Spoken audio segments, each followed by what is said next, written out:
Baik ikhwan akhwat yang dirahmati Allah, perkongsian kita hari ini insyaallah sambutan yang ketiga dari Sayyidina Al-Habib Umar bin Hamid bin Abdul Hadi Al-Jilani. Namun sebelumnya sama-sama kita baca surah Al-Fatihah ila hadrati habibina wa syafiina wa qurrati ayunina maulana Muhammadin sallallahu alaihi wasallam wa azwajihi wa dzurriyyati wa alihi. Bismillah hadrati Sultan Aulia Sayyidina Syekh Abdul Qadir Al-Jilani wa Zidda. Walidina wa walidikum masyikhina masyayikkum amwatina wa amwatikum walidikum. Wa nakhusu khususan mu'alif hadal kitab sahibu sirril wafi wal akhlaqin naki wal fahmi sofi Sayyidina Syahmat Asrarin anallahu bihi wa bi'ulumi wa bi'asr walahumul fatihah. Baik, kemudian tulus ikhlas semata-mata karena Allah dalam beribadah serta mengabdi kepadanya. Dan kami bersaksi, ya, kata Al-Habib, kami bersaksi bahwa tiada Tuhan yang wajib disembah kecuali Allah dengan keesaannya. Dan Allah itu memang esa. Siapa yang memberitahu? Allah sendiri yang memberitahu qul huwallahu ahad, la ilaha illahu. Tiada Tuhan selain Dia. Dan tiada sekutu baginya, la syarikalak. Tuhan yang Maha Esa lagi Maha menyaksikan, ya. Menyaksikan apapun yang dilakukan oleh hambanya disaksikan oleh Allah. Allah Maha menyaksikan sebab Allah Maha melihat. Kak manapun kita sembunyi, ya, Allah akan melihat. Kalau semuanya kita meyakini seperti itu dan takut kepada Allah, tak perlu ada CCTV. Kenapa ada CCTV? Sebab kita ini tak percaya kepada Allah, tak takut kepada Allah. Ya. Maka macam-macam terjadi, kan? Seperti walaupun saya ini dah jauh juga, tapi saya pun sikit-sikit mengikuti kembangan berita dari akhbar-akhbar yang ada di Indonesia juga, kan? Kejadian yang terjadi sekarang lagi heboh. Ya ini. Padahal macam-macam CCTV ada, tapi masih terjadi juga. Nah ini. Apakah mereka tidak meyakini bahwa Allah menyaksikan? Meyakini. Kita pun kadang-kadang juga demikian, kan? Kadang-kadang kalau kita tidak, waktu kita tak mampu mengendalikan keinginan nafsu, akhirnya kita pun terjerumus juga melakukan kesalahan. Nah ini. Dan kami adalah orang yang pasrah. Pasrah kepada Allah, tunduk dan patuh kepadanya. Yang kedua, beriman kepada baginda Habibillah Rasulullah Muhammad bin Abdullah Sallallahu Alaihi Wasallam serta membenarkan semua yang dibawa daripada Allah. Apapun yang disampaikan oleh Rasul adalah dari Allah. Ya, semuanya dari Allah. Maka itu dikatakan dalam ayat Al-Quran apa? Apa namanya? Wa ma yantiqu 'anil hawa in huwa illa wahyu yuha. Rasulullah tidak bercakap berdasarkan hawa nafsu seperti kita. Tapi apa yang disampaikan oleh Rasul semuanya adalah merupakan wahyu, merupakan apa namanya? Wahyu ataupun ilham daripada Allah Subhanahu wa taala. Semua benar. Walaupun menurut akal tak mungkin, semua tetap benar. Maka itu kalau tidak disandarkan kepada keimanan, kalau hanya setakat disandarkan kepada akal saja, banyak perkara yang di luar akal, kan? Peristiwa Isra Mi'raj di luar akal, akal tak mampu. Tapi kalau disandarkan kepada keimanan, maka tidak ada sesuatu yang tak mungkin terjadi. Jangankan perjalanan Isra, ya, Mi'raj pun Rasulullah Shallallahu Alaihi Wasallam juga jalani. Sebab Allah Subhanahu Wa Taala Maha Kuasa, kan? Nak menjalankan hambanya ini baik. Allah Subhanahu Wa Taala berfirman yang bermaksud dan tiadalah yang diucapkannya menurut kemauan hawa nafsunya. Ucapan itu tiada lain hanyalah wahyu yang diwahyukan kepadanya. Jelas. Kan? Wa ma yantiqu 'anil hawa in huwa illa wahyu yuha. Yang ketiga adalah pasrah. Ya ini, pasrah kepada Allah. Tunduk dan patuh terhadap apa saja yang menjadi ketetapan Rasul Sallallahu Alaihi Wasallam, baik yang berhubung kait dengan hati maupun perbuatan lahir. Maka itu dikatakan dalam hadis apa? Zaqa ta'mal iman man radiya billahi rabba wa bil islami dina wa bi Muhammadin nabiyya wa rasulah. Akan merasakan manisnya iman siapa yang ridho Allah sebagai Tuhannya, ridho Islam sebagai agamanya, ridho Rasulullah sebagai utusannya. Berarti ridho terhadap apa saja ya yang disampaikan oleh Rasul.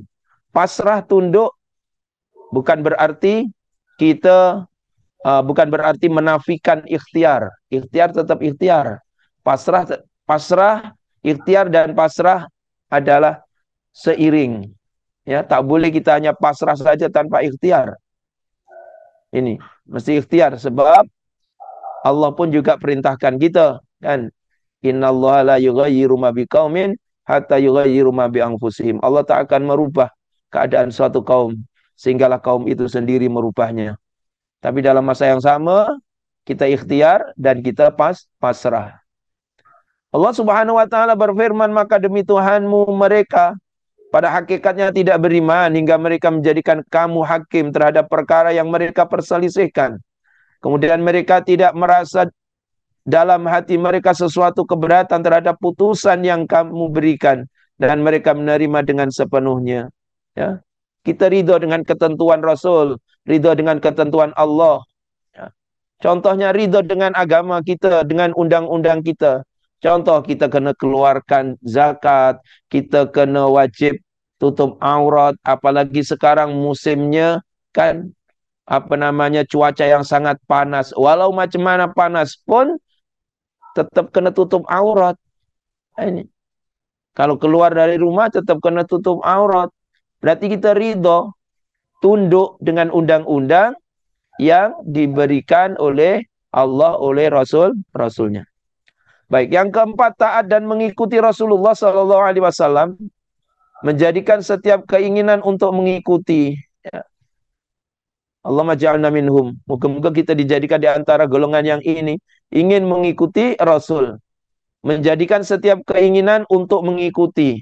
Sebab Rasulullah SAW diturunkan sebagai uswah, sebagai suri tauladan. Laqad kana lakum fi Rasulillahi uswah. Dalam apa juga Rasulullah sebagai uswah. Nah ini.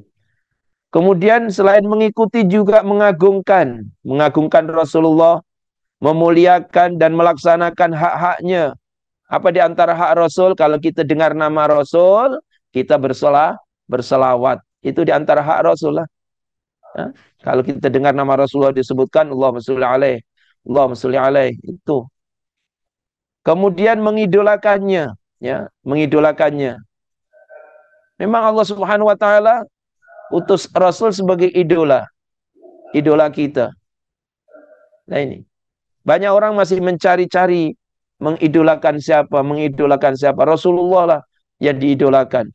Jauh lah kalau nak Rasul, oke, mengidolakan kiai. Ya, mengidolakan yai. Ya, sebab sifat-sifatnya yai ya tercermin sebagaimana sifatnya Rasul, lemah lembutnya, tutur katanya. Nah ini. Maka kita perlu mengidolakan, ya. Sebab seseorang akan mengidolakan itu apabila ada rasa cinta. Kalau dia cinta kepada Rasul, insya Allah akan mengidolakan Rasul. Kan? Kalaulah mengidolakan seseorang, dia akan mencontoh, mengikutinya. Contoh, kita pakai songkok putih, baju putih, kita mengidolakan yai. Ya, kita mengidolakan Hadratus Syekh.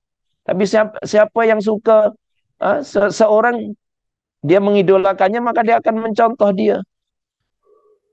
Macam mana banyak anak muda contoh mengidolakan pemain bola ke penyanyi rock ke penyanyi apa. Wah, potong rambutnya potong pun macam dia, pakai baju pun macam dia sebab mengidolakan. Nah, ini pentingnya kita punya idola. Kemudian selain itu mencintai ahlul bait, ya, yaitu orang-orang yang bersih dan suci, ya, orang yang itu keturunan Rasulullah SAW, kan. Para sahabat sebagai pilar agama dan mencintai orang-orang mukmin yang soleh, ya. Baik, sesungguhnya agama Allah adalah agama yang menjadi pamungkas semua risalah. Agama Allah, agama Islam ini adalah penutup semua risalah. Ya. Agama-agama samawi. Sebelum Islam ada agama apa namanya? Agama Nasrani, agama Yahudi, kan? Semua-semuanya itu adalah agama-agama samawi. Kemudian agama samawi itu semuanya disempurnakan dengan datangnya risalah Islamiyah. Maka risalah Islamiyah merupakan pemungkas semua risalah. Yang dianugerahkan kepada kita dengan terutusnya pemimpin para rasul. Ya. Pemimpin para rasul yaitu Rasulullah Muhammad SAW. Dan datang dengan membawa ilmu agama. Ya. Membawa ilmu agama. Menerangi jagat raya dengan keimanan. Dengan hidayah. Nih. Dan menyucikan jiwa. Di mana keduanya adalah melupakan pilar dan tiang yang menjadi pondasi bagi agama ini. Ya. Ilmu agama dan penyucian jiwa itu dua pondasi. Ya. Merupakan dua pondasi atau dua pilar, tiang dan pilar yang menjadi pondasi bagi agama ini. Jadi agama Islam pondasinya apa? Ilmu agama dan penyucian jiwa. Hanya wiritan saja, tapi tak nak belajar, tak boleh lah. Belajar aja, tapi sombong, tak boleh juga. Maka dua-duanya, agama dan ilmu agama dan juga penyucian jiwa. Para ulama, ya, Ar-Rabbaniyun sungguh sangat mengerti dan memahami terhadap kedua tiang ini, ya, yakni ilmu agama dan penyucian jiwa tadi. Bismillahirrahmanirrahim. Alhamdulillahirabbil alamin wassalatu wassalamu ala asyrafil mursalin sayyidina Muhammadin wa ala alihi washabihi ajmain. Allahumma anfa'na ya nafi, Allahumma anfa'na ya nafi, Allahumma anfa'na ya nafi, Allahumma anfa'na ya nafi bima 'allamtana wa 'allimna ma yanfa'una wa zidna fahma. Allahumma arinal haqqa haqqan warzuqna ittiba'a, arinal batila batila warzuqna ijtinabah. Allahumma a'inna ala dzikrika wa syukrika wa husni ibadatik. Allahumma jal jam'ana hadza jam'an marhuma wa tafarruqana min ba'di tafarruqan ma'suma. Subhanakallahumma bihamdika nasyhadu an la ilaha illa anta nastaghfiruka wa natubu ilaik. Wa sallallahu ala sayyidina Muhammadin nabil ummi wa ala alihi washabbihi wasallam. Walhamdulillahirabbil alamin. Hadza wal 'afwu minkum. Kurang lebihnya mohon maaf. Assalamualaikum warahmatullahi wabarakatuh.